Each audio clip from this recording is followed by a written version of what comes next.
வணக்கம். வாதியார் எம்ஜிஆர் என்ற நமது யூடியூப் சேனல் மூலமாக பல்வேறு விஷயங்களை உங்களோடு பகிர்ந்து வந்திருக்கின்றேன். இன்றைய தினம் மிகுந்த கனமழை, புயல், வெள்ளம் என்று தமிழ்நாடு தத்தளித்துக் கொண்டிருக்கின்றது. இப்படி புயல் வெள்ளம் வந்து தமிழகம் பாதித்த காலங்களில் அனைத்திந்திய அண்ணா திராவிட முன்னேற்ற கழகத்தின் அரசு மிக சிறப்பாக செயல்பட்டது என்பதற்கு பல உதாரணங்கள் உண்டு. அதை ஒவ்வொன்றாக பேசப் போகிறோம், உங்களுடன் பகிர்ந்து கொள்ளப் போகிறேன். அந்த அடிப்படையில் இன்றைய தினம் 1977 தமிழகத்தின் முதலமைச்சராக நம் இதய தெய்வம் புரட்சி தலைவர் பொன்மனச்செம்மல் எம்ஜிஆர் அவர்கள் பொறுப்பேற்றுக் கொண்ட பிறகு 1978 ஆண்டு ஒரு கனமழை வெள்ளம் என்று சேலம், கோவை, நீலகிரி மாவட்டங்கள் கடுமையான வெள்ளத்தில் சிக்கியது.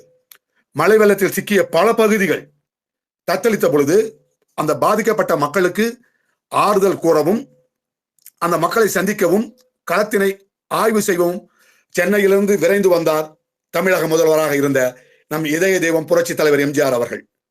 அப்படி கோவை மாவட்டத்தில், கோவையில் செல்வ சிந்தாமணி குளம் ஒரு குளம் இன்னைக்கு இருக்குது, செல்வ சிந்தாமணி குளம். அந்த செல்வ சிந்தாமணி குளத்தினுடைய ஒரு கரையும் ஒரு பக்கம் மதகும் உடைந்த காரணத்தால் அங்க வெள்ளம் ஏற்படுது. அந்த குளம் கரை உடைஞ்சு போச்சு, ஒரு பக்கம் மதகு உடைஞ்சு போச்சுங்க. அதனால் வெள்ளம் வருது. அப்படி வெள்ளம் ஏற்பட்ட காரணத்தினால் அந்த வெள்ளம் பக்கத்தில் இருந்த பிரதான தார் சாலையை மூழ்கடித்து விட்டு பக்கத்தில் இருந்த குடியிருப்பு பகுதியாக இருந்த செட்டி வீதி மற்றும் சுண்டக்காமுத்தூர் குடியிருப்பு பகுதியும் போய் வெள்ளம் சூழ்ந்துக்குதுங்க. சூழ்ந்து கொண்ட அந்த பகுதியை சந்திப்பதற்கு புரட்சி தலைவர் பொன்மன தலைவர் தமிழக முதல்வராக இருந்த எம்ஜிஆர் அவர்கள் அந்த பகுதிக்கு செல்றார்.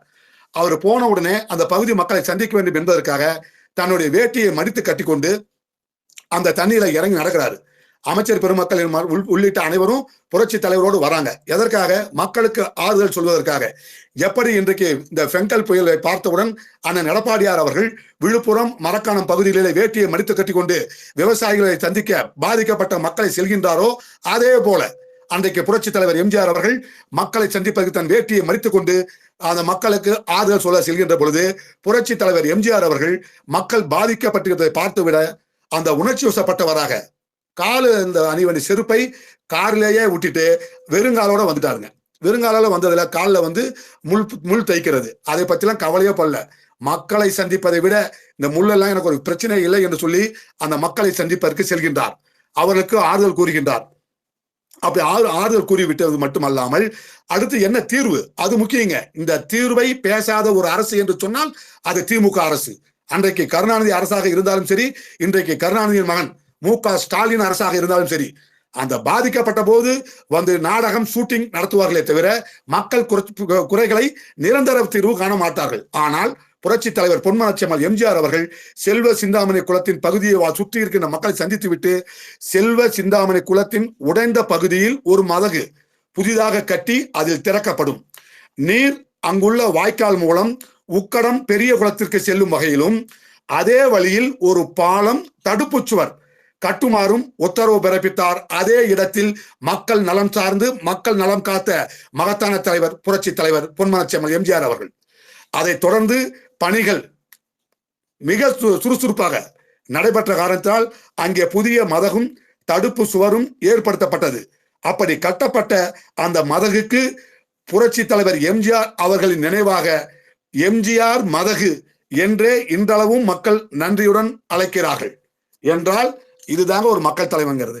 பாதிக்கப்பட்ட மக்கள் அந்த கரை உடைந்து விட்டது, ஒரு பக்கம் மதகு உடைந்து விட்டது என்று சொன்னால் உடனடியாக அந்த பகுதிக்கு சென்று மக்களை சந்தித்து ஆறுதல் கூறி அதற்கு நிரந்தர தீர்வும் கூறி கண்டுபிடித்த காரணத்தால்தான் மக்கள் இன்றைக்கும் நன்றியுடன் எம்ஜிஆர் மதகு என்று மக்கள் அழைக்கின்றார்கள். என்று சொன்னால் ஏன் கோவை கழகத்தின் கோட்டையாக விளங்குகிறது என்பது உங்களுக்கு புரிய வந்திருக்கும்.